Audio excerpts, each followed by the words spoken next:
সুপ্রিয় দর্শক, স্বাগত জানাচ্ছি সম্পাদকীয়তে। আমি খান মোহাম্মদ রুমেল। আমাদের আজকের আলোচনার বিষয় শপথ নেয়া না নেয়া। আর এ নিয়ে আলোচনার জন্য আমাদের স্টুডিওতে উপস্থিত আছেন মাহফুজুল্লাহ, সিনিয়র সাংবাদিক ও কলামিস্ট, আছেন আবু আলম মোহাম্মদ শহীদ খান, সাবেক সচিব, বাংলাদেশ গণপ্রজাতন্ত্রী বাংলাদেশ সরকার, এবং শ্যামল দত্ত, সম্পাদক, দৈনিক ভোরের কাগজ। দর্শক, আপনারাও টেলিফোনে সরাসরি অংশ নিতে পারবেন। এজন্য টেলিভিশনের পর্দায় দেওয়া নম্বরে ফোন করতে হবে। এছাড়া ফেসবুক অথবা SMS এর মাধ্যমে আপনাদের মন্তব্য পাঠাতে পারেন। আলোচনা শুরুর আগে দেখে নেব এখনকার প্রধান শিরোনামগুলো।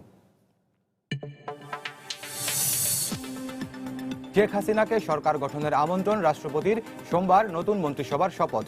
উন্নয়নের অগ্রযাত্রা ধরে রাখার অঙ্গীকার একাদশ জাতীয় সংসদের নবনির্বাচিত সদস্যদের।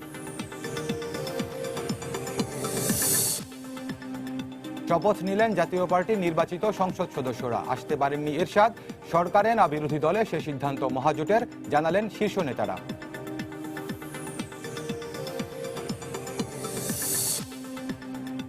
আবারও ফল প্রত্যাখ্যান করে মির্জা ফখরুল বললেন, শপথ নেবেন না ঐক্যফ্রন্টের বিজয়ী প্রার্থীরা। কারচুপির অভিযোগে নির্বাচনী ট্রাইব্যুনালে মামলার সিদ্ধান্ত।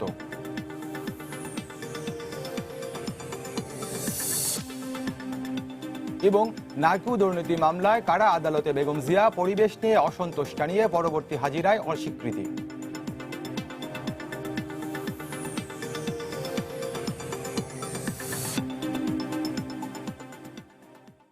দর্শক, শিরোনাম দেখছিলেন, মূল আলোচনা যেতে চাই। এর মধ্যে জেনেছেন আজকে আমাদের আলোচনার শিরোনাম শপথ নেয়া না নেয়া।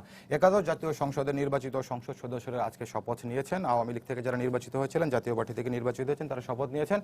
এরশাদ, জাতীয় পার্টির চেয়ারম্যান, তিনি অসুস্থতার কারণে আজকে শপথ নিতে পারেননি, হয়তো পরবর্তীতে নেবেন। এছাড়া সৈয়দ আশরাফুল ইসলাম, তিনিও শপথ নিতে পারেননি। তবে যেটি দাঁড়িয়েছে সেটি হচ্ছে যে ঐক্যফ্রন্ট থেকে, অর্থাৎ বিএনপির 5 জন এবং গণফোরামের 2 জন, যে 7 জন নির্বাচিত হয়েছিলেন, তারা শপথ নেননি এবং মির্জা ফখরুল ইসলাম জানিয়েছেন যে তারা শপথ নেবেন না। তো এই জায়গাটাতেই শপথ নেয়া এবং না নেওয়ার জায়গাটি নিয়ে আমরা আজকে আলোচনা করবো। মাহফুজুল্লাহ ভাই, আপনাকে আলোচনা শুরু করতে চাই। এটি হচ্ছে যে আমরা এর মধ্যে জেনেছি যে বিএনপির মহাসচিব এবং জাতীয় ঐক্যফ্রন্টের মুখপাত্র মির্জা ফখরুল আলমগীর, তিনি বলেছেন যে তারা শপথ নেবেন না। তো শপথ নেবেন না বলছেন, কিন্তু তারা যদিও সারা দেশে ভরাডুবি হয়েছে, 7টি আসনে তো তারা বিজয়ী হয়েছিলেন। এই 7টি আসনের ভোটাররা তো তাদেরকে নির্বাচিত করেছিলেন।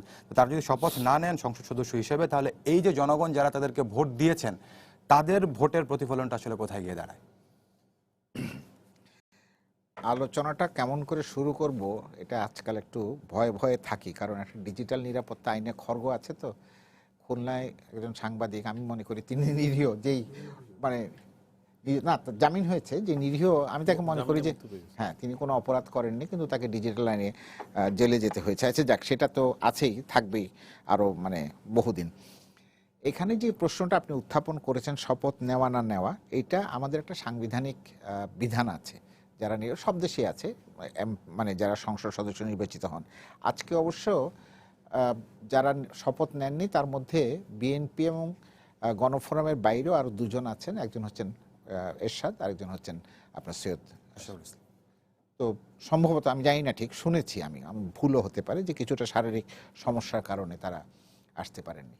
তবে আমি আসার আগে একটু ফেসবুক দেখছিলাম, তো আমার একটা মন্তব্য পড়ে খুব মজা পেয়েছি। সেখানে একজন মন্তব্য করছেন যে আমাদের দেশে শপথ নেওয়া এবং শপথ ভাঙা খুব সহজ কাজ।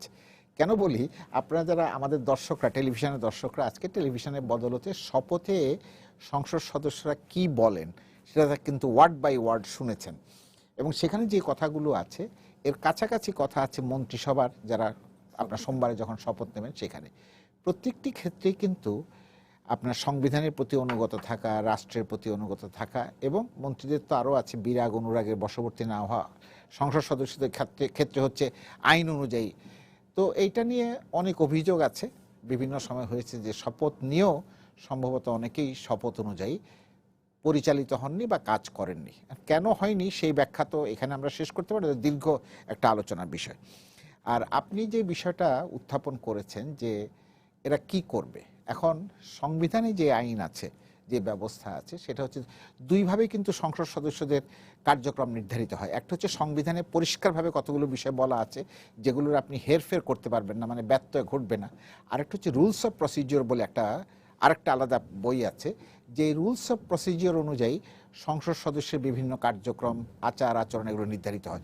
রুলস অফ প্রসিজিওর কিন্তু পরিবর্তনীয়, কিন্তু সংবিধান ওই রকমভাবে পরিবর্তনীয় না এখানে। তো সংবিধানে যা আছে সেটা হচ্ছে যে সংসদ অধিবেশনের যেদিন শুরু হবে সেদিন থেকে পরবর্তী 90 দিন, 3 মাস না কিন্তু, সেরকম মজা হয়, 90 দিনের মধ্যে আপনাকে শপথ নিতে হবে। যদি শপথ না নিতে পারেন বা না নেন, তাহলে ওই আসন শূন্য হবে, সেখানে পুনর্নির্বাচন হবে। কাজে আমি যেটা মনে করি আর কি, আমার কাছে যেটা মনে হয় যে আপনার এই ঐক্যফ্রন্টের মুখপাত্র হিসাবে মির্জা ফখরুল ইসলাম আলমগীর, যিনি বিএনপির মহাসচিব, তিনি যেই বক্তব্য আজকে দিয়েছেন, এইটা যে একেবারে খুব চূড়ান্ত বক্তব্য, এটা আমি ব্যক্তিগতভাবে মনে করতে চাই না। এটা তাদের তো রাজনৈতিক সিদ্ধান্ত। কারণ আমি ব্যক্তিগতভাবে মনে করি যে বিতর্ক এবং সমালোচনার মুখে দাঁড়িয়ে যারা সিদ্ধান্ত গ্রহণ করতে পারেন, যেসব রাজনীতিবিদরা, তারাই আসলে সাহসী রাজনীতিবিদ। জনগণ তাদেরকেই সম্মানের চোখে দেখে। এখন এই সংসদে বিএনপি এবং গণফোরামের এই 7 জন যাবেন কি যাবেন না, এটা নিয়ে তাদের মধ্যে বিতর্ক আছে, তাদের মধ্যে তর্ক আছে, পক্ষে বিপক্ষে, দেশের মানুষের মধ্যেও আছে। একদল বলছেন যে কেন তারা যাবেন না, আরেকজন বলছেন যে গিয়ে লাভটা কি, সরকারকে এক ধরনের বৈধতা দেওয়া হবে। তাদের দিক থেকে বক্তব্যটা হচ্ছে যে আমরা তো এই সরকারকে, মানে এই ফলাফলকে করেছি, প্রত্যাখ্যান করেছি। কিন্তু তারপরে আমার কাছে যেটা মনে হয় আর কি, যে শেষ পর্যন্ত গিয়ে রাজনীতি তো আসলে খুব ডাইনামিক জিনিস, কোনো স্ট্যাটিক জিনিস না। আজকে রাজনীতিটা, বাংলাদেশের রাজনীতি যে জায়গায় দাঁড়িয়ে আছে, সংসদ অধিবেশন শুরু হওয়ার পর থেকে পরবর্তী 90 দিনে রাজনীতিটা কোথায় যাবে এবং সেই রাজনীতির সঙ্গে সঙ্গতি রেখে তাদের রাজনৈতিক কৌশল কি হবে, সেইটা দেখবার জন্য বোধহয় আমাদেরকে একটু অপেক্ষা করতে হবে। আপনি এখনো পর্যন্ত তারা শপথ নিতে পারে সেরকম সম্ভাবনা দেখেন? হ্যাঁ, আমি বললাম তো যে বিতর্ক এবং সমালোচনার মুখে যে সিদ্ধান্ত গ্রহণ করতে পারে সেটাই। কারণ হচ্ছে কি, চার্চিলের একটা কথা আছে, আপনার reaction is fear, courage is decision. কাজেই আপনি যদি ডিসিশন নিতে হয়, রাজনীতিবিদদের কিন্তু কারেজের প্রয়োজন হয়। সেটার জন্য অনেক সময় সমালোচনা থাকে, দলের ভেতরে, দলের বাইরে, বহু।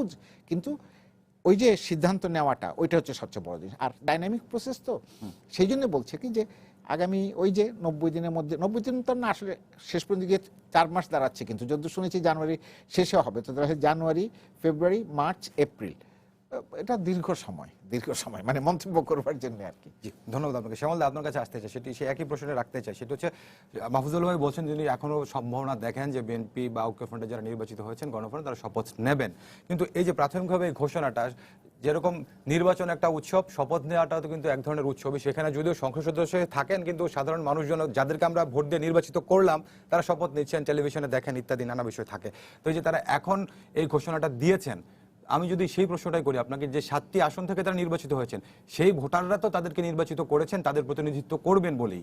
এখন যদি তারা শপথ না নেন, তাহলে সেই জনগণের আশা আকাঙ্ক্ষাটা কোন জায়গায় গিয়ে দাঁড়ায়?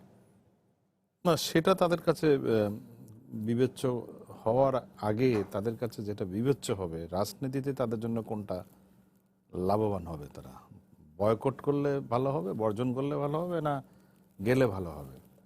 এখানে বিএনপিকে মানে একটা, আমার ধারণা, একটা পোস্টমর্টম করতে হবে যে সামগ্রিক রাজনীতিটা বিএনপি যে গত কয়েক বছর যাবৎ করে আসছে, গত 10 বছর যাবৎ, সেখানে কোন সিদ্ধান্ত কতখানি বিএনপিকে লাভবান করেছে, এই বিশ্লেষণটা মনে হয় খুব জরুরি হয়ে গেছে।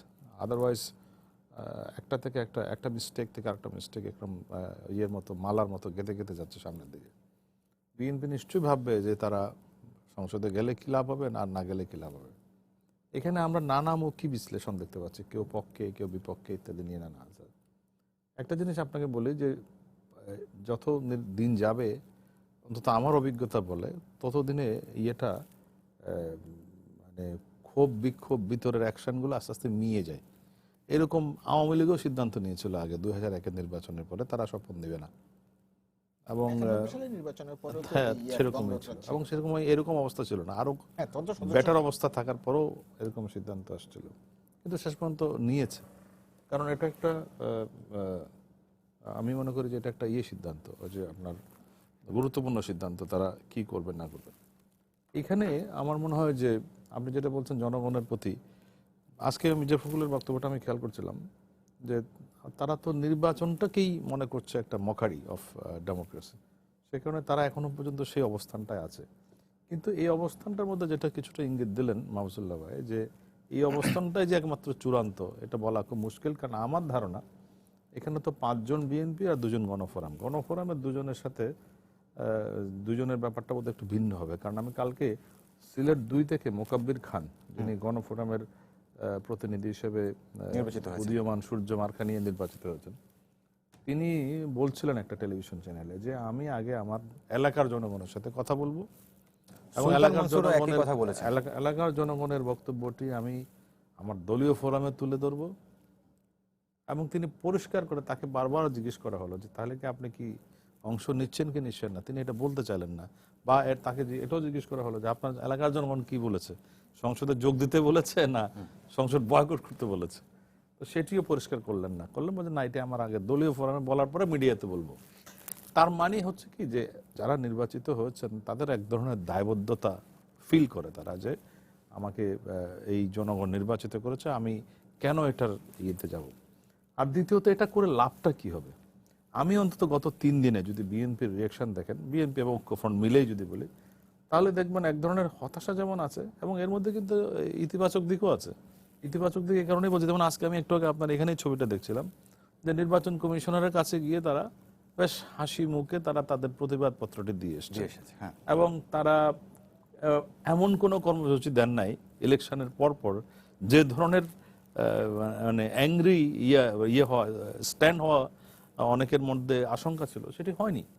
ফলে আমার যেটি মনে হয় যে এই পুরো বিষয়, এবং তারা কিন্তু একটা ইয়েতে যাচ্ছে, আইনি প্রসেস যাচ্ছে, আইনি প্রসেস তারা ট্রাইব্যুনালে মামলা করবে। ট্রাইব্যুনালে মামলার আমাদের অভিজ্ঞতা হচ্ছে এই পর্যন্ত বাংলাদেশে নির্বাচনে ট্রাইব্যুনালে মামলা করে কোনো জিনিসের ফয়সালা হয়নি। একবার কল্পরঞ্জন চাকমা তিনি হেরে গেছিলেন, তারপরও কিন্তু তিনি পুরো 5টি বছর তার মেয়াদ পূর্ণ করেছেন। অন্যদিকে সুধাংশু শেখর হালদার একবার জিতেছিলেন, তিনি জিতার পরে দেলোয়ার হোসেন সাঈদীর এগেইনস্টে কোনোদিনই আবার সংসদে যেতে পারেন নাই। ওই আইনি মারপ্যাচের মধ্যেই থেকে যায় এবং এর মধ্যে দেখা যাবে যে 5 বছর মেয়াদ পূর্ণ হয়ে গেছে। ফলে সেই প্রসেসটা নিয়ে হতাশা থাকা সত্ত্বেও বিএনপি একটা লিগ্যাল প্রসেসের দিকে যাচ্ছে। আমি এটাকে ইতিবাচকভাবে দেখি এবং আমি মনে করি যে আলটিমেটলি আমি হয়তো আমার বিএনপি কি করবে না করবে সেটা বিএনপির ব্যাপার, বাট বিএনপির উচিত একটা জিনিস যে ওভারঅল আগামী রাজনীতিটা কিভাবে তারা করবে।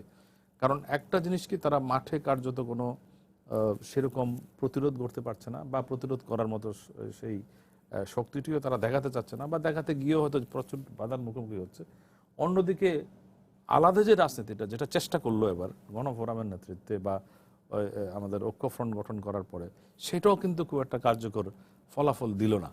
ফলে এই ক্ষেত্রে বিএনপিকে সিদ্ধান্ত নিতে হবে, তিনি বিএনপিকে নিজের পায়ে দাঁড়িয়ে আগামী রাজনীতি ঠিক করবে, নাকি যে ফরম্যাটে এখন চলেছে, যেটা যে আমি অন্তত ছোট করে একটু যদি বলার সময় থাকে আপনার, যে ভাষাগুলো ঐক্যফ্রন্ট ব্যবহার করেছে, ধরুন জনগণের ক্ষমতা জনগণকে ফিরিয়ে দেওয়া হবে, সংবিধানের মালিক জনগণ, দেশের মালিক জনগণ, এই কথাগুলো রাউন্ড টেবিল, সেমিনার, টক শোতে খুব সুন্দর, কিন্তু দেশের বৃহৎ জনগোষ্ঠী এগুলো আসলে বোঝে না বা তাদের সাথে কানেক্ট করে না এই শব্দগুলোকে।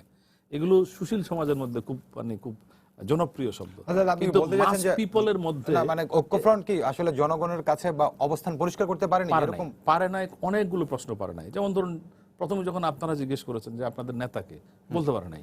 ঐক্যফ্রন্টের কিন্তু কোনো কোঅর্ডিনেটর নাই, একজন সভাপতিত্ব করেন, কে ফ্রন্টের নেতা, প্রকাশ্য এই জিনিসটা স্পষ্ট হয়নি। দ্বিতীয়ত জামাত ইস্যুতে কখনো একবার খামোশ বলেছেন, আবার কখনো বলেছেন ভারতীয় গণমাধ্যমকে, বাংলাদেশের গণমাধ্যমের উপরে খেপে গেলেন, ভারতীয় গণমাধ্যমকে গিয়ে বললেন যে এটা জানলে আমি এই দলের নেতৃত্ব নিতাম না, এই ফ্রন্টের নেতৃত্ব নিতাম না। এই ধরনের বিষয়, আরো অনেক বিষয় আছে যেগুলো মানে কোনো স্পষ্ট উত্তর ছিল না, কোন রকমের অবস্থান স্পষ্ট ছিল না, যেগুলো মানুষের কাছে পরিষ্কার হয়নি। কিন্তু এইটাই যে ভোটের এই প্রতিফলন সেটা আমি বলবো না, কিন্তু অন্তত একটা বড় জনগোষ্ঠীর কাছে এই ঐক্যফ্রন্ট আগামীতে কি করবে সেটাও খুব একটা স্পষ্ট। যেমন যুদ্ধাপরাধের বিচার বিএনপির ইস্তেহারে নেই, অথচ ঐক্যফ্রন্টের ইস্তেহারে আছে, আবার ঐক্যফ্রন্টে কিন্তু বিএনপিও আছে। ফলে এগুলো কিন্তু খুবই মানে অগোছালো অবস্থায় ছিল। আর বিএনপি এখানে, আমি এই কথাটি বলেই শেষ করছি, তাদের কিন্তু 3টা অর্জন হয়েছে এই পুরো ইলেকশনের মধ্য দিয়ে। একটি হচ্ছে তাদের কাছে ইলেকশনে যাওয়া ছাড়া অন্য কোনো ভায়াবল অপশন ছিল না। তারা যে নির্বাচনটাকে 14 সালের মতো প্রতিহত করবে সেই কর্মসূচির দিকেও যাওয়ার তাদের আগ্রহ ছিল না, ফলে তারা সেটা করেছে, নির্বাচনে গিয়েছে। দ্বিতীয়ত তারা দলীয় কর্মীদেরকে কিছুটা হলেও দেশব্যাপী যে নামতে পারছিল না, মাঠে নামতে পারছিল না, সেটা করতে পেরেছে। আর তৃতীয় যেটি সবচেয়ে গুরুত্বপূর্ণ আমার দৃষ্টিতে, তারা যে দাবিটি করে আসছিল দলীয় সরকারের অধীনে নির্বাচন করা ঠিক হবে না, সেই জায়গাটি অংশ নিয়ে এবং কার্যত বর্জন করে নির্বাচন, তারা কিন্তু সেটি প্রমাণ করতে পেরেছে। ফলে এটা পলিটিক্যাল এরিনাতে তারা কিন্তু তাদের যে মূল দাবি যেটি ছিল নির্দলীয় নিরপেক্ষ সরকারের দাবি, সেটা কিন্তু আবার সামনে এনে একটা খেলার মতো করে সামনে রেখে শ্যামল, আপনাকে ধন্যবাদ। এই বিষয়টা আপনার কাছে আবার আসবে, একটু জানাতে চাইছি, আমরা এইমাত্র খবর পেয়েছি যে আওয়ামী লীগের সাধারণ সম্পাদক সৈয়দ আশরাফুল ইসলাম মারা গেছেন। আমরা তার আত্মার শান্তি কামনা করছি, শোকসন্তপ্ত পরিবারকে সমবেদনা জানাচ্ছি।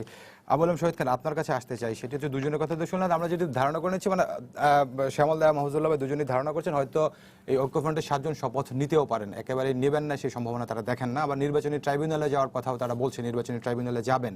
তো আসলে নির্বাচনী ট্রাইব্যুনালে গিয়ে খুব বেশি ফলাফল আসে না, এমনটাই শ্যামলদা বললেন। এই যে এই দুটি জায়গাতে আপনার মন্তব্য জানতে চাই। না, নির্বাচনী ট্রাইব্যুনালের উদাহরণ তো শ্যামল দিয়েছে অলরেডি, যে কে কোন দুজন গিয়েছিল, কে হেরেছিল, কে জিতেছিল এবং তার ফলাফল কি হয়েছে। আমাদের দেশে নির্বাচনী ট্রাইব্যুনাল বা নির্বাচন কমিশন এদের কাছে বিচার চাইতে গেলে সেই বিচার এত বিলম্বিত হবে বা একেবারে উচ্চ আদালতে, যে ওইটাতে আপনি বিচার চাওয়ার পরে পাওয়ার পরেও আপনি ওটা কার্যকর করতে পারবেন না, সেটা আমাদের দেশের বর্তমান অবস্থা। তো তখন আপনি না চাওয়ার সিদ্ধান্ত নিতে পারেন, সেটা মাহফুজুল্লাহ সাহেব নিতে পারে। বাট আমি বিএনপি যে এই চাওয়ার সিদ্ধান্ত জেনে শুনে, আমি জেনে শুনে বিষ করেছি পান না, বা কদমবিনী মরিয়া প্রমাণ করিল আমি মরি নাই। তো বিএনপি যে সিদ্ধান্ত নিচ্ছে, আমি ওর শ্যামলের সাথে একদম একমত যে বিএনপি যে রাজনীতি 14 সালে যেটা করেছিল এবং যে সিদ্ধান্ত নিয়েছিল নির্বাচন বর্জনের, তারপরে নির্বাচন প্রতিহত করার জন্য যে সমস্ত রাজনৈতিক কর্মকাণ্ড বা পলিটিক্যাল অ্যাকশনস, খুবই ভদ্র ভাষায় যদি বলা হয়, যে অ্যাকশনসগুলো করেছিল, সেই অ্যাকশনগুলো তাদের কোনো ফল হয়নি, নেতিবাচক ফলাফল হয়েছে। এবং নেতিবাচক ফলাফলের ফলে তাদের রাষ্ট্রযন্ত্র তাদের উপরে চেপে বসেছিল এবং তাদের নানাবিধ কারণে তাদের বিরুদ্ধে মামলা হয়েছে, মামলাতে তারা আসামি হয়েছেন, তাদেরকে পালিয়ে বেড়াতে হয়েছে, তাদের অর্গানাইজ হওয়ার মতো কোনো ইয়াতে ছিলেন না তারা। তারপরে তারা নির্বাচনের আগেও তাদের প্রধান নেত্রী যখন জেলে গেলেন, তাকে ছাড়া নির্বাচনে যাবেন কিনা এই বিষয়ে তারা খুবই সন্দিহান ছিলেন, একটা দোলা চলেছিলেন, তার অনেক ইস্যু ছিল। তারপরে তারা নির্বাচনে আসার সিদ্ধান্ত নিয়েছেন, যেটা মনে হয় যে বাংলাদেশে যে বিএনপি যে একটা অন্যদিকে চলে যাচ্ছিল, যে 14 সালের নির্বাচনের পরে যে পরিস্থিতি সৃষ্টি হয়েছিল, গণতান্ত্রিক যে ধারাবাহিকতা, সেখান থেকে সরে যাওয়া, সেই সরে যাওয়া থেকে কিন্তু বিএনপি ফিরে এসে তারা নির্বাচনে অংশগ্রহণ করেছে। এখন নির্বাচন নিয়ে নানান কথা আছে, নির্বাচন নিয়ে মিডিয়ার কথা থাকতে পারে, আপনারা এখনো হয়তো বলেন নেই, ভবিষ্যতে বলতে পারেন, আপনাদের কাছে প্রমাণ থাকলে বলবেন, বিএনপির কাছে প্রমাণ থাকলে তারা বলবে। এবং তারা যে নির্বাচনী ট্রাইব্যুনালে যাওয়ার সিদ্ধান্ত নিয়েছে, খুবই কারেক্ট একটা ডিসিশন, যে নির্বাচনী ট্রাইব্যুনালে গেলে জিতবে কি হারবে বা ফলাফল কী হবে এটা ইম্পর্টেন্ট না, বাট নির্বাচনী ট্রাইব্যুনালে যাওয়ার পরে কিন্তু এটা একটা মিডিয়া ইস্যু, মানে ইনফরমেশন ইস্যু, এটিভাবে চিন্তা করেন, তথ্য। আমি নির্বাচনী ট্রাইব্যুনালে যাবো, আমি কি বলবো যে আমার এখানে ভোটটা এইভাবে হয়েছে। যেমন আজকে ধরেন ডেইলি স্টারের একটা রিপোর্ট আছে, একটা বরিশালের একটা সেট নিয়ে, সেখানে দেখা যাচ্ছে কি 25টার বেশি কেন্দ্রে বিরোধী দলের প্রার্থী 0 ভোট পেয়েছেন, 35টির বেশি কেন্দ্রে, 115টা কেন্দ্র কিন্তু 35টির বেশি কেন্দ্রে বিরোধী দলের প্রার্থী মাত্র 10 ভোটের নিচে পেয়েছেন। তো এরকম করে হিসাব করে দেখা যায় 70টা সেন্টারে তার 500 ভোটও নাই। তো এই যে এই জায়গাটা নিয়ে যখন কেউ ট্রাইব্যুনালে যাবে, তখন তো এখন ধরেন ইংলিশ নিউজ পেপারে প্রকাশিত হয়েছে, আমি পড়েছি, কজন পড়েছে, তখন তো আপনি মিডিয়া কভার করতে হবে, বাংলা নিউজ পেপার, আমরা বাংলা দৈনিকও দেখেছি 110 জন প্রার্থী যারা জামানত বাজেয়াপ্ত হয়েছে, না 90% বেশি 90% বেশি ভোট পেয়েছেন। এখন 90% আপনি আরেকটা ইস্যুতে আসবেন, সেটা নিয়ে আলোচনা করা যেতে পারে। মানে আপনি চিন্তা করে দেখেন যে বাংলাদেশে যে 100 জন ভোটার, তার মধ্যে 10 জন তো বিদেশে থাকে, তারা বিদেশে চাকরি বাকরি করে। আমি ডুয়াল সিটিজেনদের কথা বলছি না, 1 কোটি মানুষ বিদেশে চাকরি, প্রবাসীদের কথা বলছি, প্রবাসী, তারা কিন্তু নাই দেশে। সুতরাং আপনি 1 কোটি বাদ দেন, তাহলে 10% বাদ, 10.5 কোটি ভোটার। 15 লক্ষ মানুষ নির্বাচনের দায়িত্বে ছিল, হসপিটালে ছিল, জেলখানায় ছিল। শ্যামল তো ভোট দিতে যেতে পারে না, আপনাদের এখানে প্রায় 8-16 ঘন্টা ছিল, চিটাগাংয়ে থাকলে ভোট দিয়ে এসছে, 8-16 ঘন্টা ছিল। এরকম আপনার ড্রাইভার ভোট দিতে যেতে পারে। মানে সমস্ত জায়গার যে কাজকর্ম যদি দেখি, তাহলে ধরতে পারেন যে আরো 7-8% লোক ভোট দিতে, অর্থাৎ বিএনপির নিয়মতান্ত্রিক 80% ভোট যখন হবে, তখন বুঝে নিতে পারবে শতভাগ লোক ভোট দিতে গেছে। এবং এর মধ্যে যদি কেউ মারা যায়, তারা যদি, এর আগে এটা তো এর আগে কি হয়েছে আমি জানি না, আমি আমাকে একটা, আপনি 87 করেন, 103% তো কাজ হয়েছে। আমি আপনাকে একটা জাস্ট স্ট্যাটিস্টিক্যাল ফিগার দিলাম, আপনি ওইটা চ্যালেঞ্জ করতে পারেন। এর আগে কি কাজ হয়েছে, জিয়া রহমানের সময় তো ঢোল বাজায় ভোট যখন হয়েছে 2008 সালে, যত সালেই হোক 87.5% করে থাকলে সেটাও অস্বাভাবিক ছিল, সেটা নিয়ে কেউ কথা বলে নাই। এটা অস্বাভাবিক ভোটিং। আপনি 70%, 65%, 72%, 75% হলেও আপনি এটাকে স্বাভাবিক বলতে পারেন। অস্বাভাবিক ভোটিং যখন হয়ে যায়, তখন আপনি স্ট্যাটিস্টিক্স দেখে বোঝার চেষ্টা করি আমরা যে কেন অস্বাভাবিক বলছি আমি। এখন কোন সালে 92% হলে তো আমি এটাকে কোন সেন্টারে 91%। দর্শক ফোন আছেন, ফোনটা নিয়ে আসছি, আমি ফোনটা নিয়ে আসি। জি দর্শক, আপনার পরিচয় দিয়ে প্রশ্ন করুন। জি, আমি ইঞ্জিনিয়ার মোশাররফ বলছি, জি বলুন। টাঙ্গাইল থেকে। জি বলুন। আচ্ছা, আমরা এই যে সাধারণ মানুষগুলা হুম দেখতেছি যে অনেকদিন যাবত এই যে রাজনৈতিক সহিংসতা একদল আরেকদলকে সবসময় দোষারোপ করে আসছে। হুম ইভেন আমরা দেখি যে একটা বইয়ের মোড়ক উন্মোচন করতে গেলেও সেখানেও রাজনৈতিক বক্তব্য। হুম এইভাবে যে দুইটা দলের বা বিরোধী দল সরকারি দলের মধ্যে এই যে বাক বিতণ্ডা, এগুলো শেষ যতদিন পর্যন্ত না হবে রাজনৈতিক স্থিতিশীলতা তো কোনোদিনও আসবে না। জি, আপনি প্রশ্নটি করুন। তাহলে আমাদের মতো এই সাধারণ মানুষের কি অবস্থা হবে? আমরা কাকে ভরসা করব? এই রাজনৈতিক স্থিতিশীলতা আমরা ফিরে পাবো কি আদৌ? আপনারা যারা টক শোতে কথা বলেন তাদেরকে একটা মানে কার্যকরী পদক্ষেপ আমরা দেখতে চাই। জি এটা জি কখনো কি পাবো? জি, আপনাকে ধন্যবাদ। আসলে রাজনৈতিক সহিংসতা মুক্ত হবে কিনা এমনটা জানতে চাচ্ছেন। না, আবুল আমরা শহীদ তো খান এই প্রসঙ্গে প্রত্যাশা বলেন। করি, আমরা আলোচনা করি এই জন্যই যাতে আমরা একটা রাজনৈতিক সংস্কৃতি গড়ে তুলতে পারি, যে সংস্কৃতিতে রাজনৈতিক সহিংসতা থাকবে না, গণতান্ত্রিক ধারাবাহিকতা থাকবে। আমরা যে আলোচনায় ছিলাম যে বিএনপির শপথ গ্রহণ, শপথ না গ্রহণ, এটা নিয়ে যে দুজন আলোচনা করেছেন তাদের আলোচনাই ঠিক, যে তাদেরকে এখনো তাদের সময় আছে চিন্তা ভাবনা করার। তারা 90 দিন সময় পাচ্ছেন এবং তারা ট্রাইব্যুনালে যাচ্ছেন। ট্রাইব্যুনাল থেকে কিছু পাওয়া বা না পাওয়ার পরেও তারা তখন চিন্তা করতে পারেন শপথ গ্রহণের বিষয়টা। আর শপথ গ্রহণ করলেই বা কি, মানে আমি যদি একটা অন্যভাবে দেখি, ওই দুজনের থেকে একটু আলাদা হতে চেষ্টা করি, এই শপথ গ্রহণ করলেই বা কি লাভ? আমরা কি দেখেছি 91 পার্লামেন্টে, 96 পার্লামেন্টে, 2001 পার্লামেন্টে, 2008 পার্লামেন্টে শপথ গ্রহণকারীরা তো পার্লামেন্টে যাই না, বসেই না। আমরা পার্লামেন্টের বিরোধী দলীয় নেত্রীকে 5 দিনও হয়তো যাইতে দেখিনি, তাই না? এরকম স্ট্যাটিস্টিক্স আপনাদের কাছে আছে, আমি স্ট্যাটিস্টিক্স নাই বা বললাম, কাউকে অপমান করতে কিন্তু চাই আবার না। এবারে কিন্তু সংসদ, হচ্ছে যে এই দশম সংসদে কিন্তু 76 বিরোধী দলীয় নেতা সর্বোচ্চ সংখ্যক উপস্থিত দশম ছিল। সংসদে বিরোধী দল নিয়ে কি আমরা আলাপ করতে চাই? আমরা তো চাই না। ওটা কি বিরোধী দল ছিল কিনা এটা চিন্তা করতে হবে। এবং এখন জাতীয় পার্টি বিরোধী দলের আসনে বসতে চায় কিনা সেটা নিয়েও তো আলোচনা আছে। এবং তারা যদি সরকারের মন্ত্রী থাকে তারপর আবার বিরোধী দল থাকে, মানে জিনিসটা ঠিক না। জাতীয় পার্টির আমরা বলছি অবস্থানটা যে, নিয়ে- আমি যেটা বলতে চাচ্ছি সেটা হলো বিরোধী দল যদি শপথও নেয় আর লাগাতার, মানে আমি দেখেছি যেটা আপনিও দেখেছেন, আমরা সবাই দেখেছি 91, 96, 2001, 2008 লাগাতার পার্লামেন্ট বয়কট। আপনি শপথ নিলেই বা কি? আপনি শপথ নিয়েও যদি না যান, তাহলে আমাদের অন্য অনেক জায়গায় একটা মৌলিক চিন্তার ক্ষেত্রে পরিবর্তন আনতে হবে। সেই পরিবর্তনটা যদি না আসে, তাহলে শপথ নেওয়া না নেওয়া কিছু আসে যায় না। যদি আপনি পার্লামেন্টে না যান আর 90 দিন পর আপনি শুধুমাত্র আপনার বেতন ভাতা তোলার জন্য একবার ঢুকবেন, সাইন দিবেন, তারপর আবার বেরিয়ে আসবেন, তো এইটা হয়েছে। আমরা চাই না যে এরকম ভাবে আপনি কার্যকর সংসদের কথা আমরা একটা বলছেন। কার্যকর সংসদ চাই। আর আরেকটা জিনিস বলতে চাই যে একজনও যদি পার্লামেন্টে শপথ নেয়, একজনও বিরোধী দল থাকে, আপনার নিশ্চয়ই বঙ্গবন্ধুর সেই ঐতিহাসিক ভাষণের কথা মনে আছে। উনি কি বলেছিলেন? বলেছিলেন যে পার্লামেন্টে আমি তাদেরকে আসতে বলেছি, আমি এটাও বলেছি তাদের একজনও যদি ন্যায্য কথা বলে, তার সংখ্যা যদি একজনও হয়, আমি তার ন্যায্য কথাটা শুনবো। আমরা যদি এই অ্যাটিচিউডটা বা এই জিনিসটা ছড়াতে পারি, বা এটা যদি আমাদের সত্যিকারের মনোভঙ্গি হয়, তাহলে নিশ্চয়ই পার্লামেন্টে কম সদস্য হলেও তারা আসবেন এবং তারা কথা বলার চেষ্টা করবেন, এবং ন্যায্য কথা যদি আমরা শুনি তাহলে পার্লামেন্ট রান করবে। জি, ধন্যবাদ আপনাকে। মাহমুদুল্লাহ ভাই, শ্যামলদা একটা কথা বলছেন যে জাতীয় ঐক্যফ্রন্ট তাদের নিজের অবস্থানটাই জনগণের কাছে, ভোটারদের কাছে তারা পরিষ্কার করতে পারেননি। জামাত ইস্যুর কথা বলেছেন যে বিএনপির ইশতেহারে যুদ্ধাপরাধের বিচার প্রসঙ্গে কিছু ছিল না, আবার ঐক্যফ্রন্টের ইশতেহারে যুদ্ধাপরাধের বিচার প্রসঙ্গ ছিল, আবার তারা একই জোটে ছিল। এগুলো দিয়ে যদি আপনি বিচার করেন তাহলে নির্বাচন কেমন হয়েছে কেমন হয়নি এটা বোধহয় সিদ্ধান্ত টানাটা একটু কষ্টকর হবে। এই যে আবু আলম শহীদ খান যেটা বললেন, এটা আমার এখানেও আছে। প্রচুর এলাকায় বিরোধী দলের প্রার্থীরা বিভিন্ন কেন্দ্রে শূন্য ভোট পেয়েছেন, একেবারে শূন্য। যেমন ধরেন আমার গ্রামের বাড়ি যেখানে, সেখানে আমার বাড়ির সামনে যে কেন্দ্র, আমাদের পরিবারের যে গঠন, সেখানে আপনার বিরোধী প্রার্থী শূন্য ভোট পাওয়ার কথা না। আবার খুলনায় দেখলাম একজন সব জায়গায় শূন্য ভোট পেয়েছেন। এরকম অসংখ্য উদাহরণ আছে আর কি। এটা তো কোনো রকমভাবে হতে পারে না। এটা যদি সাধারণ নির্বাচন হয় তাহলে, কিন্তু একটি রাজনৈতিক দল যখন এই ধরনের নির্বাচনে অংশগ্রহণ করে, তার বিভিন্ন কেন্দ্রে তার কোনো ভোটার নাই, এটা তো আমি ঠিক চিন্তা করতে পারি না। 1 ভোট, 2 ভোট, 10 ভোট, 20 ভোট, শূন্য ভোট কি করে হয়? তো মানে ভুল করে হলে তো সিল মেরে দেওয়ার কথা এটা। তো কাজে নির্বাচন কেমন হয়েছে সেটা বলে আমি আলোচনা করতে চাই না, কারণ কালকে রাতে শুনলাম যে একজন বলছেন, আমাদেরই পেশার একজন, যে আওয়ামী লীগের এই বিজয়ের জন্য বিএনপি দায়ী। হতে পারে, বিএনপি আওয়ামী লীগকে জিতিয়ে দিয়েছে। কাজে এইটা আমার মনে হয় যে ওই যে ইস্যু ভিত্তিক যদি হয় তাহলে অন্য অনেক বিষয় সামনে আনতে হবে। তাহলে কি বলতে হবে যে গত 10 বছরে যে সব অন্যায় হয়েছে মানুষ সব ভুলে গিয়েছে, ব্যাংক লুট হয়েছে, নির্যাতন হয়েছে, হত্যা হয়েছে, জেল হয়েছে, জুলুম হয়েছে, সব ভুলে গেছে। এগুলো দিয়ে আমার ধারণা এইরকম ইস্যু ভিত্তিক স্লোগান দিয়ে এবারের নির্বাচনটা হয় নাই।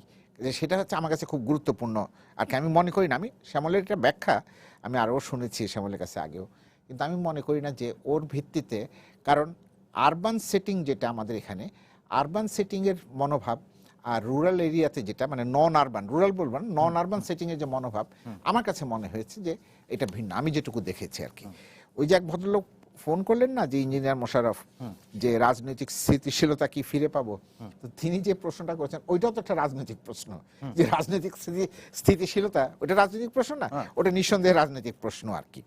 তো কাজেই এইগুলো আসলে যেটা মানে মূল কথা যেটা আর কি আমি যেটা বলতে চাই, যে সেটা হচ্ছে যে দেখেন রাজনীতিতে বিভিন্ন দল বিভিন্ন রকমভাবে ক্ষমতায় যাওয়ার জন্য বিড করে, আর সেখানে বিভিন্ন রকমের অ্যালায়েন্স হয়, বিভিন্ন রকমের ইয়ে হয়, চুক্তি হয়। আমি একটা জিনিস আমি এখন ভিজুয়ালাইজ করতে পারছি না এই মুহূর্তে, হয়তো পারবো কিছুদিনের মধ্যে, সেটা হচ্ছে যে ধরেন তর্কের খাতিরে ধরে নেই যে 20 দলীয় ঐক্য জোটের মধ্যে জামাত আছে, জামাত 20 দলীয় ঐক্য জোটের সঙ্গে আর নাই, যদি তর্কের খাতিরে ধরে নেই নাই, তাহলে জামাতের ভাগ্যটা কি হবে? এটা হচ্ছে এক। 2 নম্বর হচ্ছে তখন কি সরকার জামাতকে নিষিদ্ধ করবে? সরকারের তখন অজুহাত হবে আদালতে, এটা বিষয়টা আছে, আদালত করে দিল, তারপরে যারা জামাত করতো বা জামাতের যারা সক্রিয় কর্মী, কেমন সমর্থক, তারা কোথায় যাবেন? তাহলে কি দেশের মধ্যে আরেকটা র্যাডিক্যাল ফোর্স ইভলভ করবে? এগুলো নানান রকমের তাত্ত্বিক আলোচনা, এটা আজকের আলোচনার বিষয়বস্তু না।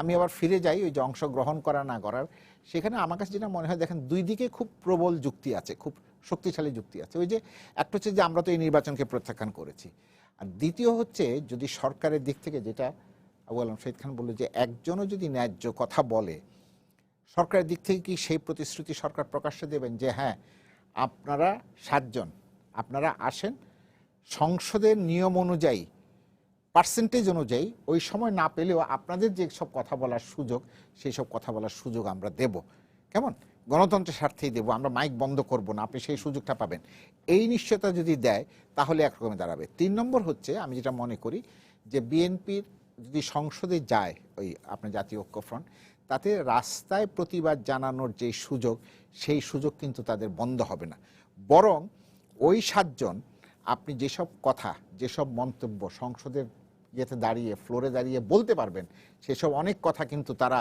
রাস্তায় বলতে পারবেন না। যেমন ধরেন তাদের তো বিচার বিভাগ সম্পর্কে অভিযোগ আছে, অনেকেরই আছে দেশের ভেতরে।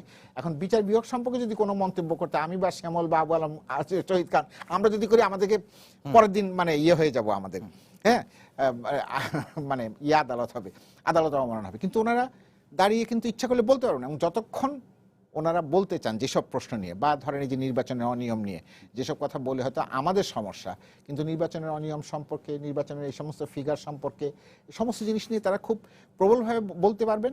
এবং বলার সুবিধাটা হবে এখন যেহেতু টেলিভিশন চ্যানেল ওপেন হয়েছে না, টেলিভিশন চ্যানেলের মাধ্যমে তো জনগণের কাছে এটা যাবে, এবং অংশগ্রহণ করলে রাস্তায় এসে আন্দোলন করা, সেইটি আমার কাছে মনে হয় যে ইয়ে হবে না, মানে বন্ধ হবে না। আর এখানে আরেকটা 2-3টা মৌলিক প্রশ্ন সামনে আসছে। 1 নম্বর হচ্ছে যে যেমন ধরেন একটা বাই ইলেকশন হবে আপনার জনাব টিআইএম ফজলে রাব্বির আসনে, তিনি তো ঐক্যজোটের মানে জাতীয় ঐক্যজোটের প্রার্থী ছিলেন, সেখানে অংশগ্রহণটা কিভাবে হবে? এক। দ্বিতীয় হচ্ছে সামনে উপজেলা নির্বাচন হবে, উপজেলা ফেব্রুয়ারিতে হোক বা শেষেও না, মানে মার্চের মধ্যে, উপজেলা নির্বাচন কি বয়কট করবে না উপজেলা নির্বাচনে অংশগ্রহণ করবে, কেমন এই প্রশ্ন আছে। তার পরবর্তী পর্যায়ে আবার সিটি কর্পোরেশনের নির্বাচন, সব কিছু মিলিয়ে আমার কাছে যেটা মনে হয় যে বিএনপিকে অত্যন্ত মানে সচেতনভাবে রাজনৈতিক ম্যাচুরিটি যেটা বলে, রাজনৈতিক ম্যাচুরিটিকে ভিত্তি করে সিদ্ধান্ত গ্রহণ করতে হবে, যাতে এই সিদ্ধান্তের ফলে তারা লাভবান হন এবং দেশের মানুষও লাভবান হয়। জি ধন্যবাদ। শ্যামল দা আপনার কাছে আসতে চাই, ঐক্যফ্রন্ট যখন নির্বাচনে যায় বা বিএনপি, তখন তারা বলেছিল যে আন্দোলনের অংশ হিসাবে তারা নির্বাচনে যাচ্ছে। তো এখন যদি আমরা এটি ধরে নিই মাহফুজুলের কথা অনুযায়ী, তাহলে আন্দোলনের অংশ হিসাবে তারা তো সংসদে অংশগ্রহণ করতে পারে। সেটি আমি তার আগে একটু আপনি যে একটু আগে খবরটি দিলেন সৈয়দ আশরাফ, তার মৃত্যুর প্রতি আমি গভীর মানে শোক জানাচ্ছি এবং তার আত্মার শান্তি কামনা করছি। বিশেষ করে আমাদের বাংলাদেশের রাজনীতির একজন অত্যন্ত বর্ণাঢ্য পুরুষ, এবং আমাদের আবু আলম ভাই যখন সেক্রেটারি ছিলেন উনি তার মন্ত্রী ছিলেন, সেই বহুদিন আমরা ওখানে গিয়েছি আবু আলম ভাইয়ের ওখানে। এবং আজকে বাংলাদেশের অনেক দুর্দিনে, বিশেষ করে আওয়ামী লীগের দুর্দিনে সৈয়দ আশরাফের একটা বলিষ্ঠ ভূমিকা ছিল রাজনীতিতে। আমি মনে করি যে আমাদের জন্য একটা গভীর দীর্ঘদিন তিনি অসুস্থ ছিলেন। এখন শেষ মুহূর্তে আজকেও তিনি একটা চিঠি পাঠিয়েছিলেন তার পক্ষ থেকে যে তিনি শপথ পরে নেবেন অসুস্থতার কারণে। তবে কিন্তু আমাদের রাজনীতিবিদদের আজকের দিন সরি শ্যামল, আমাদের রাজনীতিবিদদের মধ্যে কিন্তু তিনি অনেক বেশি পরিচ্ছন্ন অনেক মানুষ, পরিচ্ছন্ন মানুষ। আমাদের রাজনীতিবিদদের সম্পর্কে অনেক তাকে অভিযোগ নিয়ে আছে। অনেক নানা রকম বক্তব্য, but he is a very একজন সত্যিকার অর্থে পরিচ্ছন্ন রাজনীতিবিদ, এটা বলতে দিতে নেই। যাই হোক, আপনি যেটা বলছেন যে এখানে অনেকগুলো জিনিস, যেমন আজকে আমি বিএনপির আমরা একটা শক্তিশালী বিএনপি আসলে দরকার বাংলাদেশে। এই কারণে দরকার যে আসলে অপোজিশন বলতে তো কিছু থাকছে না কার্যত। এবং এবারও যেটি হলো যে বিএনপি, আমি মনে করি যে বিএনপি কোথায় জানি তারা ঠিক ঠিক করছে না, তাদের কিন্তু সাপোর্ট বেস আছে। যেমন ধরুন একটা ঘোষণার কথা বলি, তাদের আগের দিন ঘোষণা দেওয়া হলো যে ভোট কেন্দ্র পাহারা দিতে হবে এবং সন্ধ্যা পর্যন্ত যাতে সবাই থাকে ভোট কেন্দ্রে। কিন্তু কার্যত ঢাকা শহরে আমরা তাদেরকে দেখলাম না। এখানে কোথায় গন্ডগোলটা হয়েছে? যে তার মানে কি বিএনপি নেতৃত্ব এবং তাদের যে কর্মী সমর্থকের মধ্যে কোথায় যেন একটা দূরত্ব তৈরি হয়েছে। আমি এটা বিশ্বাস করি যে ঢাকা শহরে অনেক এলাকায় বিএনপির ভালো সমর্থক আছে, তারা গেল কোথায়? তাদেরকে আমি আমি সারাদিন ঘুরেছি কিন্তু দিনের বেলা, আমি এই পুরো একেবারে রামপুরা থেকে ওইদিকে পুরান ঢাকা পর্যন্ত অনেকগুলো ভোট সেন্টারে গেছি। আমি কোনো বিএনপি কর্মীকে, জটলা বিএনপি কর্মীদের যে বুথ, এগুলো তারা কোথাও কেউ নেই। এমনকি বিএনপি নেতারা নিজেরাই ভোট দেননি, মির্জা আব্বাস নিজে ভোট দিতে যাননি। এখন উনি যদি যান, ওনার সাথে তো অন্তত 200 কর্মী যাবে একটা জায়গায়। আমি তো এগুলো আগে দেখেছি, আমরা 96 ইলেকশন, 91 ইলেকশন, বিভিন্ন সময় দেখেছি দলীয় নেতা কর্মীরা। এরা কোথায়, এটা ঠিক স্পষ্ট না। তারা নির্দেশনাটা দিল, সেটা কেন পালিত হলো না, এটা নিয়েও আমার ধারণা বিএনপির একটা পোস্টমর্টেম করা দরকার। যে এই যে আমরা যে বললাম যে সবাই ভোট কেন্দ্র পাহারা দিবেন, সেই ঘোষণাটি কেন কার্যকর হলো না?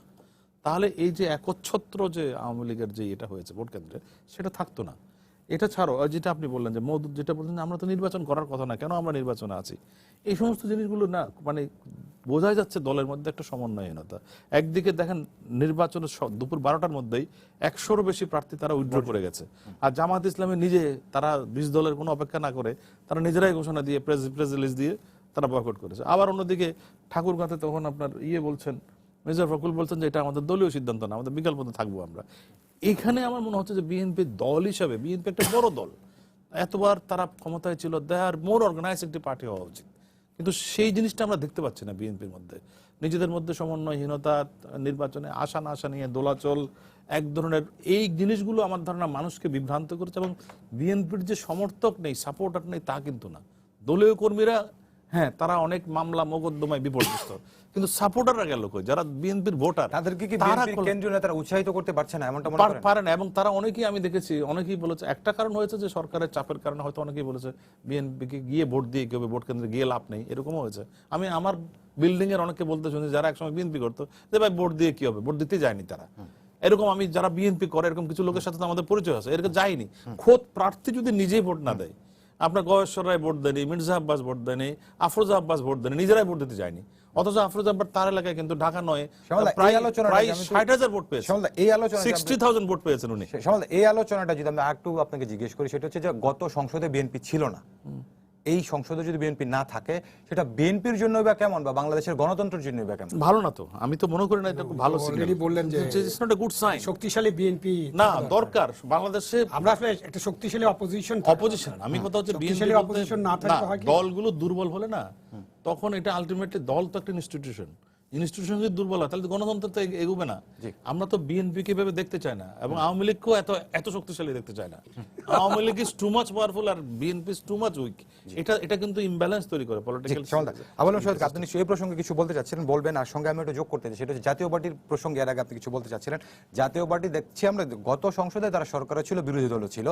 এই সংসদে জাতীয় পার্টি কি করবে এখনো পর্যন্ত তাদের অবস্থান স্পষ্ট হয়নি। 2 দফা মিটিং করেছে। সবচেয়ে আজকে যেটি বলেছে জাতীয় পার্টি, যে সেটা হচ্ছে মহাজোটেই ঠিক করবে জাতীয় পার্টির অবস্থান কি হবে। তো জাতীয় পার্টির অবস্থানে কিভাবে দেখছেন যে 2 জায়গাতেই তারা থাকছেন? জাতীয় পার্টি তো 2 জায়গায় থাকতে চায়। মানে একটা বাংলায় কথা আছে না, গাছেরটা আপনারা বলছিলেন গাছেরটাও খাবো এবং তলেরটাও কুড়াবো। তো এখন আপনি বিরোধী দলও থাকবেন, বিরোধী দলের নেতার যে সুবিধা, মানে ক্যাবিনেট মিনিস্টারের যে মর্যাদা, সেটাও নেবেন। আবার আপনার 3 জনকে গভর্নমেন্টে দিয়ে দেবেন, তারাও মিনিস্টার হবে। সুতরাং তারা মন্ত্রীও হতে চান, বিরোধী দলীয় নেতাও হতে চান, সবকিছু তারা হতে চান। জাতীয় পার্টির ব্যাপারে একটু যদি আমরা আলোচনা করতে চাই, জাতীয় পার্টি এখন 20টার মতো সিট আছে। আমার বঙ্গবন্ধুর একটা ভাষণের কথা মনে আছে 1973 সালের 12 এপ্রিল। 1973 সালের 12 এপ্রিল উনি সংসদে ভাষণ দিয়েছিলেন। তখন কিন্তু সংসদে এরকম অবস্থা ছিল, 293টা মনে হয় আওয়ামী লীগ ছিল, 60টা অন্যরা ছিল। অন্যরা ছিল। 93টা আওয়ামী লীগের তো ছিল। তারা একটা গ্রুপ করে তারা বিরোধী দলের মর্যাদা চাওয়ার চেষ্টা করেছিল। তখন আতাউর রহমান খানের নেতৃত্বে। হ্যাঁ, আতাউর রহমান খানের নেতৃত্বে, এই তো আপনার খুবই ভালো মনে আছে, অথবা মিডিয়াতে এটা আসছে। এই যে তখন বঙ্গবন্ধু বলেছিলেন যে এটা তো কোনো বিরোধী দলের মর্যাদা দেওয়া যায় না, এই 5-6 জন 7 জনকে, আর গ্রুপ করলে হবে না। এটা একটা 25 জন না থাকলে সংসদে 300 আসনের মধ্যে 25 জনও যদি কারণ না থাকে, 30 জন। না 10% আরেকটা জায়গায়, ওটা আমি আসছি। হ্যাঁ, এটা 25 জন না থাকলে, বঙ্গবন্ধুর বক্তব্য ছিল 25 জন যদি না থাকে তাহলে কি হবে, বিরোধী দলের মর্যাদা হবে। তো আমি তো এখন বঙ্গবন্ধু কন্যা আছেন, তুমি যদি খুব উদার হন তাহলে এদেরকে হয়তো বিরোধী দলের মর্যাদা দিবেন, কিন্তু বঙ্গবন্ধুর ইয়াটা ডাইরেকশনটা যদি আমি খেয়াল করি তাহলে এদেরকে দেওয়া যায় না। আর আমাদের পাশের দেশ ইন্ডিয়াতে আইনই আছে যে 10% আছে। এখন তো কংগ্রেস কিন্তু ওদের বিরোধী দল না, মানে কার্যত কিন্তু মোদির বিরুদ্ধে কোনো বিরোধী দল নাই, এটা নাই। কিন্তু আপনি ধরেন লন্ডনে, ইংল্যান্ডে, ইউকেতে 2-3-4 জন হলেও তাদেরকে বিরোধী দলের মর্যাদা হয়তো দেওয়া হয়। সেইভাবে এখন জাতীয় পার্টিকে আইদার বিরোধী দলে থাকতে হবে অথবা তারা সরকারে থাকবেন, দুইটার একটা করুক। তারা দুইটাই করতে চান, এটা বোধহয় ঠিক হবে না। এবং আমরা যদি মানে আমাদের আগের আলোচনায় চলে যাই যে এই যে বিএনপিকে বা একটা অপোজিশন, শক্তিশালী অপোজিশন যদি না থাকে তাহলে অনেক সমস্যা হয়। সমস্যা তো সব জায়গায় হবে। এখন তো শক্তিশালী অপোজিশন তো বাংলাদেশে নাই, সত্যি কথা। মানে এই নির্বাচনের পরে বাংলাদেশে একটা শক্তিশালী অপোজিশন দাঁড় হবে না। ওই 1-2 জন যদি থাকে এবং দুজনের কথা যদি আমরা শুনি এবং তাদের ন্যায্য কথাগুলো যদি কানে তুলি তাহলে একটা কাজ হবে। এখন বাংলাদেশে শক্তিশালী অপোজিশন হওয়ার 2টা রাস্তা আছে, সোজা হিসাব। এই নির্বাচনের ফলাফল যেভাবেই হোক, নির্বাচন নিয়ে যতই বিতর্ক থাকুক, যতদিন এই সরকার থাকবেন, মানে যে নির্বাচিত সরকার যেটা থাকবেন, ততদিন পর্যন্ত আপনার শক্তিশালী অপোজিশন আমরা পাবো না। এখানে একটা রোল মিডিয়া প্লে করতে পারে, যদি আমরা মিডিয়াকে সেই স্বাধীনতা এনজয় করতে গিয়ে আমরা মনে করি যে বাংলাদেশের মিডিয়া অনেক স্বাধীন, কিন্তু আপনারা জানেন, শ্যামল এবং আপনি জানেন আপনারা কতটা স্বাধীন। ওই বিষয়ে আমি আলোচনা নাইবা গেলাম, যেটা আলোচনা একটু আগে হচ্ছিল যে আমাদের নতুন বছরটাই শুরু হলো ডিজিটাল সিকিউরিটি অ্যাক্টে একজনকে রিমান্ডে নিয়ে, তার অবশ্য জামিন হয়েছে।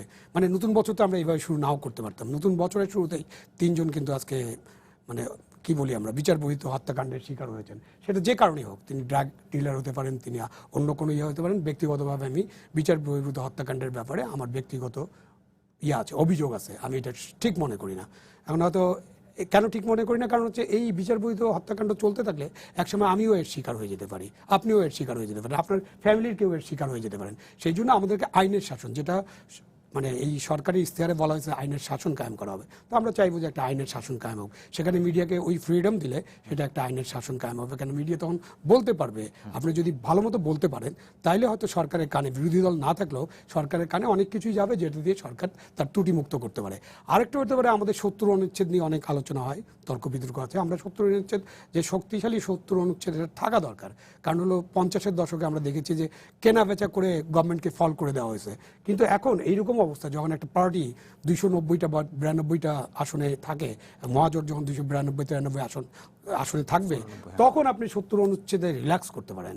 আপনি 70 অনুচ্ছেদের যে সেভিং ক্লোজটা আছে, যে অনাস্থা ভোটে, সরকারের প্রতি অনাস্থা ভোটে কেউ ফ্লোর ক্রস করতে পারবে না। আপনি এটার ব্যাখ্যা দিয়ে আপনি বলেন যে এখানে আলোচনা হতে পারে, আপনি সরকারি দলের এমপিরা বাজেট বক্তৃতা হোক, যে কোনো আইন হোক, সেই সব আইন নিয়ে কথা বলতে পারে, এবং তারা মন খুলে কথা বলতে পারলে সেটাও জনগণ জানতে পারবে যে এই আইনের মধ্যে কী ছিল, কি নাই, কোথায় সীমাবদ্ধতা ছিল। এসব করে আমরা একটা শক্তিশালী পার্লামেন্ট চালনা করতে পারি আপাতত।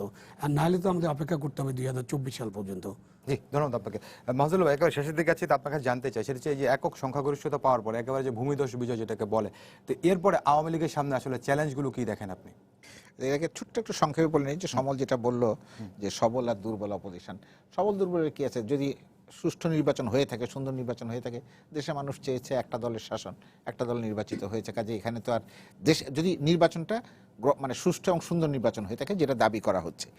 আর আরেকটা বিষয়ের সঙ্গে যোগ করতে চাই, সেটা হচ্ছে যে বিএনপি অপোজিশনে থেকে নির্বাচন করবার সময় গত 2-3 মাস যে ধরনের প্রতিকূল অবস্থার সম্মুখীন হয়েছে, আওয়ামী লীগ যদি বিরোধী দলে থেকে এই ধরনের প্রতিকূল অবস্থার সম্মুখীন হতো তাহলে আবার পরিস্থিতিটা কি হতো, এটা অবশ্যই এখন কল্পনা করা মানে সহজ না।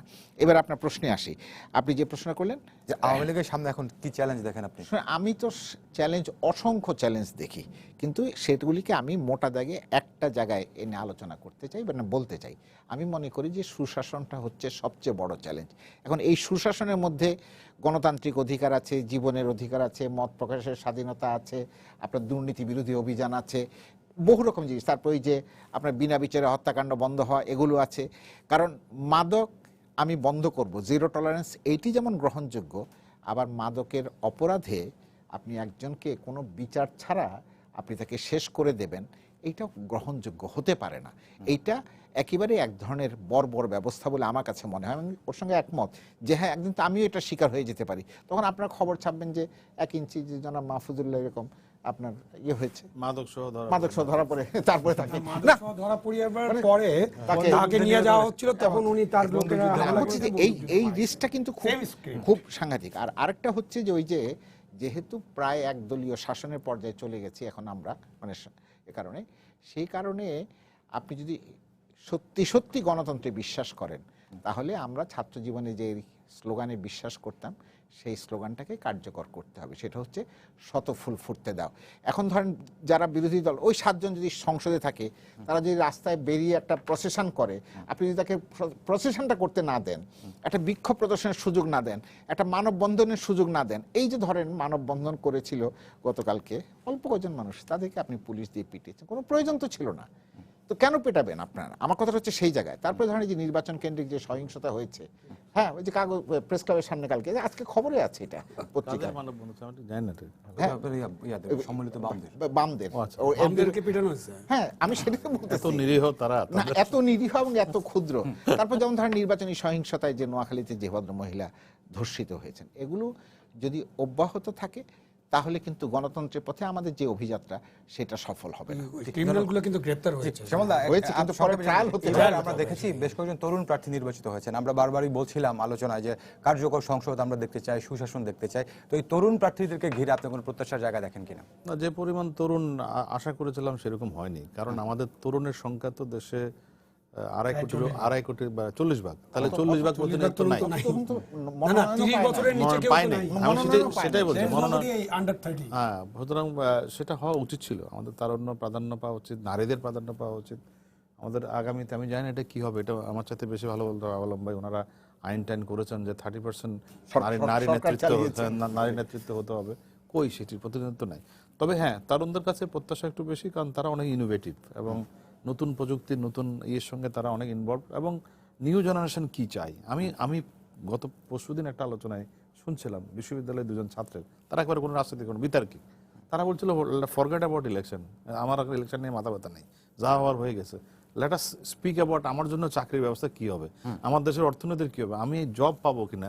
দে আর মাচ মোর মানে ওটার উপরে অনেক বেশি তাদের একা। ফলে এই তরুণরা যদি সেদিকে যায়, উদ্যোক্তা তৈরি করতে হবে, এখানে ইনভেস্টমেন্ট আনতে হবে, আমাদের অর্থনৈতিক কর্মকাণ্ড বাড়াতে হবে, নতুন টেকনোলজিকে আমাদের জীবনের সাথে সংযুক্ত করে তাকে ব্যবহার করে আমাদের ভবিষ্যৎকে এগিয়ে নিয়ে যেতে হবে। এগুলো হচ্ছে তরুণদের, যারা তরুণ আছে। আমি আশা করি, আমি আজকে দেখছিলাম তরুণরা, আমি তন্ময়কে দেখছিলাম, মাশরাফিকে দেখছিলাম, ইয়াং অনেক এমপিদের দেখছিলাম, আমাদের জলিল ভাইয়ের ছেলেকে দেখছিলাম। দে আর অনেক অনেক পটেনশিয়াল। এখন এই তরুণরা বাংলাদেশকে একটা নতুন স্বপ্ন দেখাবে এবং তারা গতানুগতিক রাজনীতি করবে না। একেবারে শেষ মন্তব্যটা জানতে চাই আপনার কাছ থেকে, আপনি কিছু বলবেন কিনা? আমরা শেষের দিকে আছি। না, তরুণরাই তো আমাদের জাতির ভবিষ্যৎ। সুতরাং পার্লামেন্টে ওই অর্থে তরুণ না থাকলেও 40-এর নিচে যারা আছেন তাদের এই ব্যাপারে পশ্চিমবঙ্গের একটা কথা বলেই শেষ করি। পশ্চিমবঙ্গে কিন্তু 1973 সালে যে ইলেকশন হয়েছিল, সেই ইলেকশনে কিন্তু কংগ্রেস বিশাল ভোটে আসছিল। তো তা আসার পরে দেখা গেল যে ওই বিরোধী দলের অস্তিত্ব খুঁজে পাওয়া যাচ্ছে না। তখন তাদের মুখ্যমন্ত্রী বলল যে আমাদের যারা তরুণ এমপিজ আছে, তরুণ সদস্য, তাদের দায়িত্ব হবে বিরোধী দলের ভূমিকা। তরুণ প্রবণে মিলে এগিয়ে যাক দেশ, সেটি আমরা সবাই প্রত্যাশা করছি। যেন মাহফুজুল, আবুল মোহাম্মদ শহীদ খান, শ্যামল দত্ত, আমরা 3 জনকে অসংখ্য ধন্যবাদ।